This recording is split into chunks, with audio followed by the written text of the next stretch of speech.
Bonjour à tous, c'est un plaisir comme toujours de participer à cette édition 2020 du B2B Summit. Vous êtes venus en nombre. Merci également à Hugues et Gaëtan de participer à cet atelier. Donc le thème de cet atelier est donc de vous montrer comment on multiplie par 10 la création de leads en B2B avec des cas concrets que vont vous présenter Hugues de CS France et Gaëtan de CS France. Donc, je vais commencer par moi. Par me présenter. Donc moi, je suis Jean-Marc Pérécone, je m'occupe des grands comptes chez GetQuanti et de la relation avec les agences publicitaires et les agences B2B. Donc, Gaëtan Martin, moi je travaille au sein du groupe PSA et pour la marque Peugeot en particulier. Je suis en charge des sujets CRM et lead management au sein de l'entité expérience client de la marque Peugeot.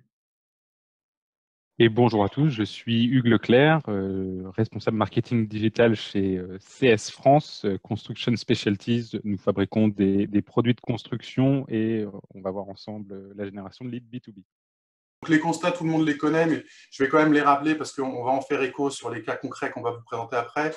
Donc la crise sanitaire a lourdement impacté l'ensemble des secteurs d'activité, moins d'événements B2B en physique, donc un report finalement des actions marketing sur le digital, une baisse du trafic payant dans le mix digital des sites web, et sur les problématiques, on va dire des sales, c'est moins de 50% de jouabilité après 5 appels, une stack grandissante de plus de 10 outils utilisés en parallèle, et ça on va en parler de manière un peu plus précise avec Hugues, et 75% des leads envoyés par le marketing ne sont pas traités ou mal traités, et on va voir comment Hugues et Gaëtan ont aligné finalement, au-delà des workflows techniques, le self pour que les leads soient traités, soient bien traités à la sauce GetQuanti, on va dire.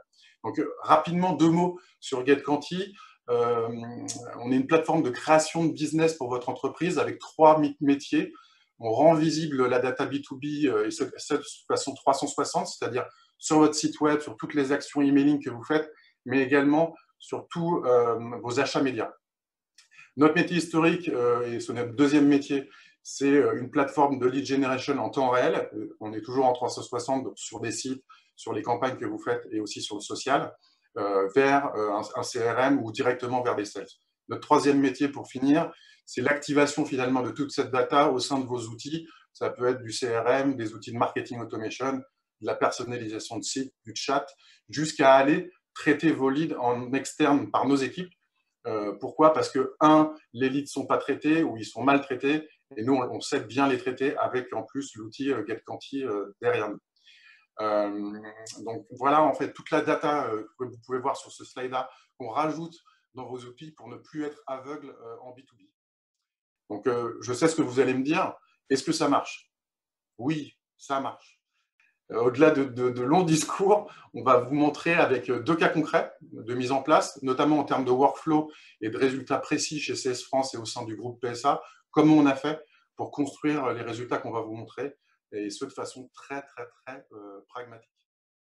Juste en préambule, puisque là vous avez le mapping du dispositif à date, je voulais revenir un petit peu sur la genèse du projet au sein du groupe PSA, collaboration avec GetQuanti. En fait, ce qui s'est passé, c'est qu'avant GetQuanti, on travaillait beaucoup notre prospection par le canal email. Donc, on envoyait beaucoup d'emails et voilà, on mesurait la performance de nos actions marketing et on se rendait compte que ce canal était vraiment en perte de vitesse sur le B2B et que ça commençait à nous coûter cher pour des résultats qui n'étaient pas forcément au rendez-vous. Donc, on a commencé à chercher sur le marché quelles solutions pouvaient nous aider à réellement nous améliorer sur cette partie prospection. Et donc, c'est là qu'on a découvert la solution GetQuanti, qui nous a permis de mettre en place de la prospection orientée, moi j'appelle ça comme ça, prospection orientée, pour faciliter le travail du réseau et alimenter le réseau en opportunités concrètes pour transformer, pour faire du business. Donc, sur le mapping à date, comme on le voit aujourd'hui, on a pas mal de trafic sur notre site qui peut provenir de différentes sources, que ce soit du display, du social, du SIA, du trafic naturel. Il y a vraiment beaucoup de sources. Le site Peugeot est un gros carrefour d'audience, donc on n'a pas de problème de trafic.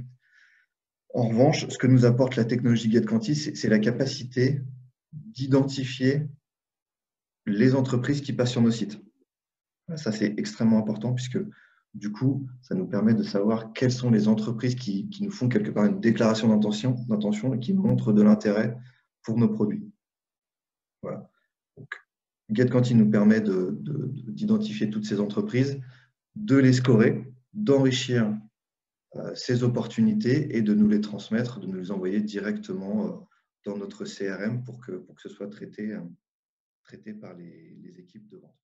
Non, je voulais juste rajouter qu'au début de notre histoire, ça fait 3 ans qu'on travaille ensemble, on a tagué naturellement, parce que c'est souvent le réflexe qu'on a, le site professionnel de Peugeot.fr, là où il y a beaucoup de véhicules utilitaires.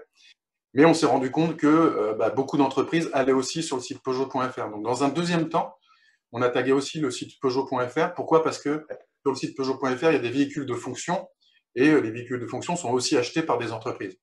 Effectivement, j'allais y venir. Aujourd'hui, c'est vrai qu'on tague l'entièreté du site, enfin tout notre écosystème véhicule neuf pour pouvoir identifier les sociétés sur toutes les parties de notre site. Mais effectivement, au départ, on a commencé plus petit, en mode POC, en fait, pour valider aussi l'intérêt de la solution. Hein. C'était surtout pour ça qu'on avait commencé petit. Et donc, on avait tagué que le site professionnel et en particulier les véhicules utilitaires. Donc ça, c'était en 2018. 2018, on a commencé par tout ça et on arrivait à générer 100 opportunités par semaine et avoir un taux de transformation dès le départ qui était de l'ordre de 4%. Voilà, ça nous a permis de valider que le dispositif était très intéressant puisque quand on fait de la prospection, en fait, dans le secteur automobile, ce qu'on observe généralement, c'est plutôt un taux de transformation de l'ordre de 1% quand on fait de la prospection classique par téléphone. Donc, c'est de la prospection à froid, De quoi? C'est de la prospection à froid, on va dire, entre guillemets. Prospection à froid, complètement. Ouais. Prospection téléphonique sur la base d'aucun signal particulier. Donc, on est plutôt dans un taux de transformation, on observe plutôt des taux de transformation de l'ordre de 1%, ce qui fait que dès le départ, on a multiplié par 4 la performance de nos équipes de vente. Donc, fort de cette expérience, on a bien sûr reconduit le dispositif en 2019. Et là, on a étendu le dispositif à une partie du site B2C. En fait, on s'était cantonné au départ à des véhicules qui nous paraissaient être intéressants pour le B2B. Donc, dans notre gamme, c'est la Peugeot 308 et 508. Donc, à cette occasion, en fait, on avait revu complètement la segmentation GetQuanti de façon à nous permettre d'envoyer le véhicule d'intérêt dans l'opportunité directement. Parce que c'était hyper important pour nous de pouvoir étendre au moment de l'extension du dispositif, de pouvoir fournir à nos équipes de vente le véhicule qui intéresse réellement la société qui va être contactée. D'accord. Donc, on a continué comme ça en 2019 jusqu'à donc mapper l'ensemble des véhicules. Aujourd'hui, on a l'ensemble de notre gamme qui est couverte et un enrichissement,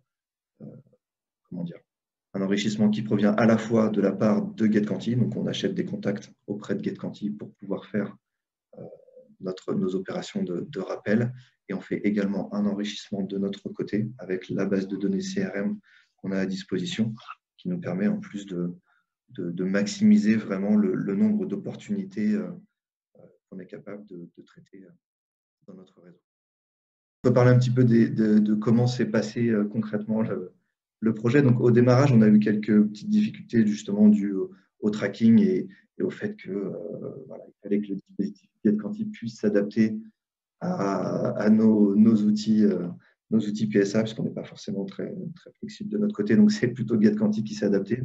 On a dû donc travailler conjointement avec les équipes pour arriver à générer des opportunités qui soient à la fois qualifiées, pertinentes, mais aussi qui arrivent au bon endroit.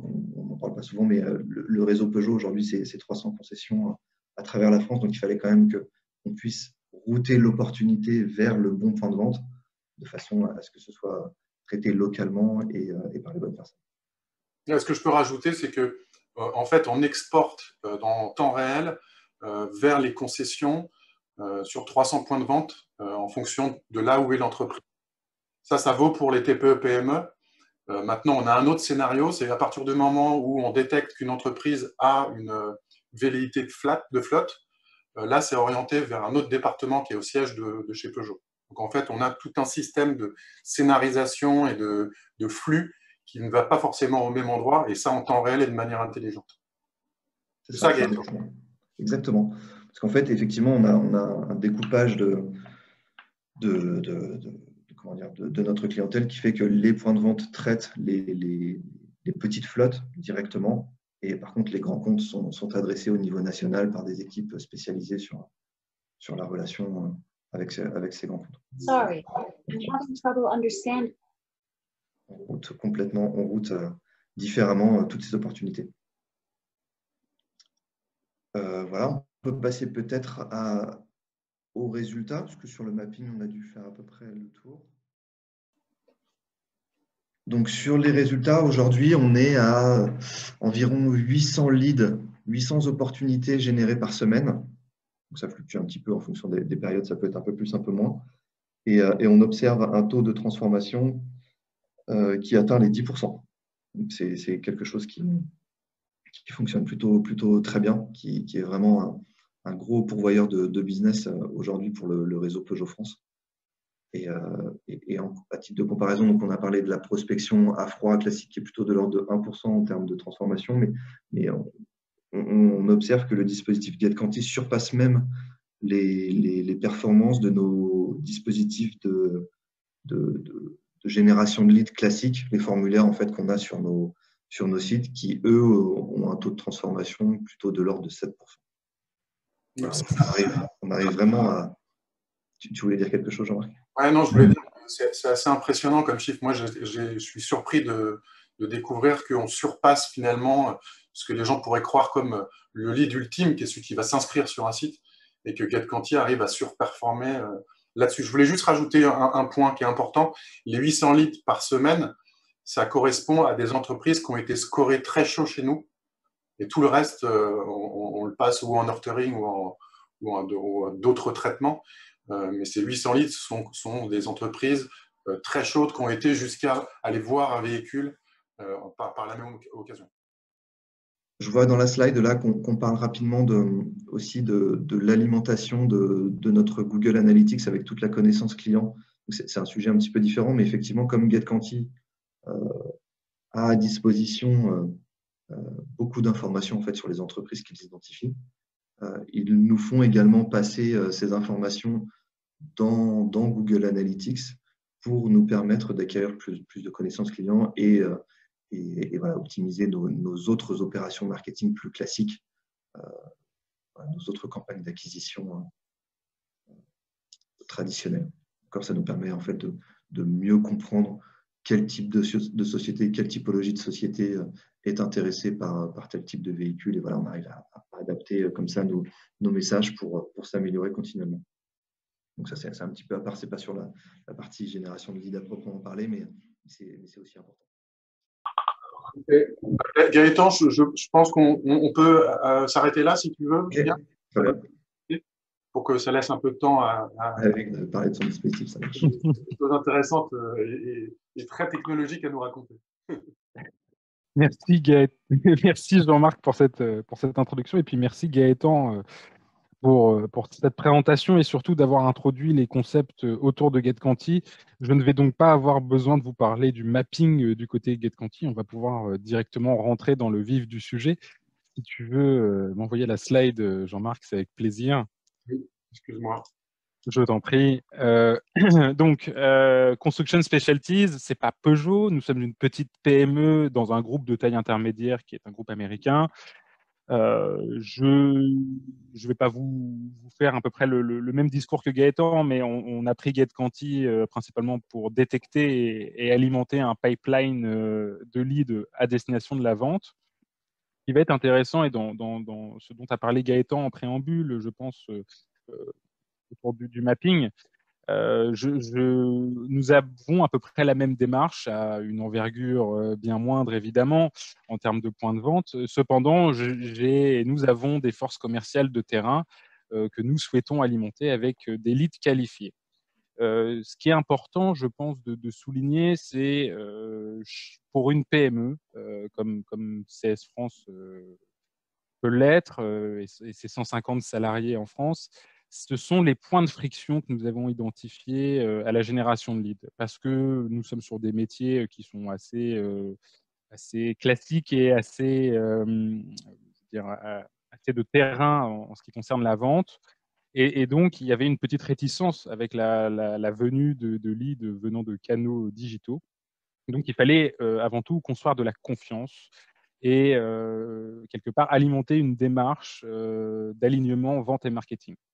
Je vous ai parlé de points de friction. Je pense que pour les ventes, le principal point de friction, c'est la qualité de la donnée qui est injectée, la multiplicité des outils, comme l'a rappelé Jean-Marc initialement, le temps passé finalement à faire de l'administratif, comme le diront les ventes, plutôt que de la vente de terrain. Ça, c'est souvent un point qui est remonté.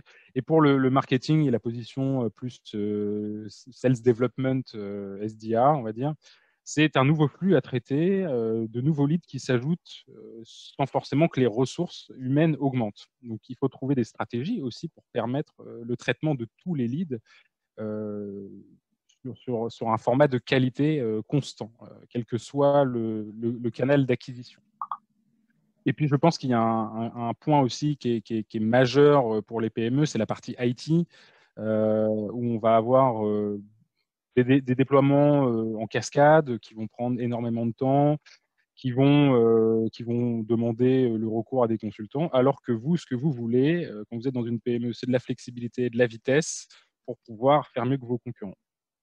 Et donc, pour intégrer GetQuanti, on s'est appuyé sur une démarche qui est vraiment no-code. Et je veux dire, c'est un peu le focus que je vais faire aujourd'hui. On a parlé de stack techno. Je pense que c'est un gros frein pour beaucoup de gens. Et je vais vous expliquer comment, chez CS, on a simplifié la stack technologique pour tout le monde et ainsi favorisé l'alignement vente-marketing. Donc, je ne reprends pas ce que Gaëtan a dit sur l'acquisition des données qui sont fournies par GetQuanti. Là, vous en avez un exemple live. Nous achetons, comme l'a dit Gaëtan, nous achetons nous aussi via GetQuanti des contacts qui sont ceux des entreprises identifiées sur notre site internet. Et plutôt que de transmettre, ce qui aurait été très compliqué à cause de la stack et l'implication des services informatiques dans le déploiement, l'idée de distribuer ces leads se fait au sein du service marketing via Slack. Donc, on a choisi cet outil qui colle très bien avec le temps actuel, je veux dire, à distance. Slack nous permet en fait de créer un lieu unique où tous les leads sont déversés. Alors, quel que soit le canal. Ici, GetQuanti nous fournit un lead que nous allons donc poster dans un canal Slack avec une série de boutons. Donc, j'ai créé 2 boutons pour mon équipe SDR. Un bouton LinkedIn pour aller finalement vérifier l'information qui est fournie par GetQuanti et éventuellement aller l'enrichir. Et surtout, un bouton créer le lead dans Salesforce. Donc, c'est-à-dire que depuis Slack, on fait apparaître un petit formulaire dans Slack qui permet au SDR de créer le contact dans Salesforce, sans passer par Salesforce, avec les données GetQuanti que l'on va enrichir après la qualification, en tout cas le croisement de données qui aura été réalisé avec LinkedIn. Cette création de lead aboutit donc, ou de contact aboutit à la création dans Salesforce de ce contact. Et le message dans Slack va être mis à jour. On va le mettre à jour avec les informations qui ont été rentrées par le SDR. Et puis, on va proposer au SDR un nouveau bouton qui va être d'envoyer un email de prospection. Ici, j'ai composé plusieurs modèles en fonction du temps et de la démarche et peut-être aussi du canal, avec différentes options de personnalisation qui se font ici aussi dans Slack. L'intérêt ici, c'est que mon équipe SDR, elle n'a pas besoin d'aller ni sur Salesforce, ni sur notre plateforme de marketing automation qui s'appelle Marketo pour l'occasion. Et surtout, je vais vous le dire, c'est que Marketo est un outil, un gros outil qui est difficile à manipuler et qui n'est pas accessible à tout le monde. Et mes SDR sont concentrés sur la valeur produit, sur la relation client. Ils ne sont pas forcément très au fait de la technologie.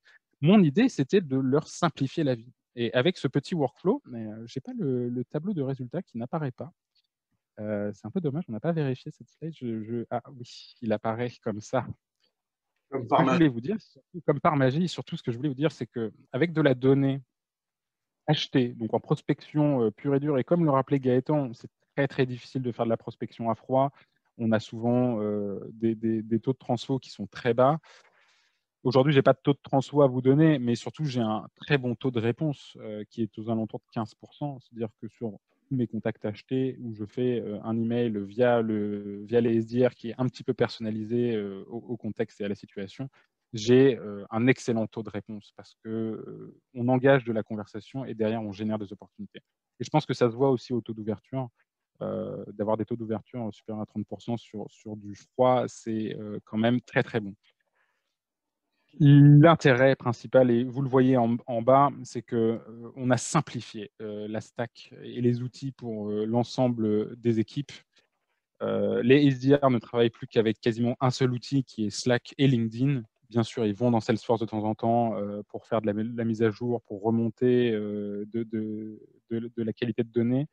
Mais surtout pour les sales, on leur fournit des leads qui sont déjà qualifiés, ou peut-être il y a déjà une étape d'engager pour aller plus loin, pour leur passer le relais lorsqu'il s'agit finalement de convertir l'opportunité en affaires. Et surtout, je pense qu'on évite la partie admin. Voilà. Vous voyez ma stack marketing sur le côté, ce sont tous les outils que j'utilise. C'est transparent pour l'utilisateur et là, on a vraiment un gain d'efficacité et de qualité au traitement. Et donc d'alignement sales marketing parce qu'ils n'ont pas d'outils à aller chercher, tout va dans le même outil, quoi. Et il y a de la confiance qui se crée. Alors, ça prend du temps, mais on crée de la confiance entre le service marketing et le service vente. Donc, ça sera mes 3 conseils pour réussir très rapidement, en moins d'1 minute. C'est d'abord d'acquérir des sources de données exploitables. C'est ce que permet de faire GetQuanti. C'est ce que permettent de faire certainement tous vos outils. Moi, j'ai un petit classement. On en parlera si vous voulez plus tard. Mon second conseil, c'est de supprimer les saisies qui peuvent être automatisées. Vraiment automatiser. Ne laissez pas les collaborateurs saisir, faire des erreurs. Ce n'est pas de leur faute. Des erreurs d'inattention, ça arrive, mais ça va pourrir votre base. Ce n'est pas ce dont vous avez envie. Ça va aussi impacter vos actions marketing parce qu'un nom mal écrit, c'est un token raté dans une campagne emailing demain. Voilà, ça, c'est vraiment du gain pour tout le monde, à la fois pour les collaborateurs qui n'ont plus à saisir et qui peuvent se concentrer sur leur relation client. Et surtout, vous allez construire de la confiance dès la qualification du lead entre vos ventes et votre marketing. Et ça, sur le long terme, ça permet de rendre des clients heureux et de les fidéliser. Merci Hugues, merci Gaëtan. Je pense qu'on arrive au terme de cette présentation. 25 minutes, c'était un petit challenge vu qu'on avait quand même pas mal de choses à raconter. Je vois qu'on est très Il y en a. donc j'espère que ça vous a donné des idées. En tout cas, on est là pour répondre à vos questions. N'hésitez pas à m'envoyer un mail. Je pourrais vous donner les contacts de Hugues et de Gaëtan pour qu'ils vous expliquent leur best practice. Et je vous souhaite une bonne journée à vous tous et une très bonne fin de B2B Summit 2020. À bientôt. Merci beaucoup. Merci à tous. Au revoir. Au revoir.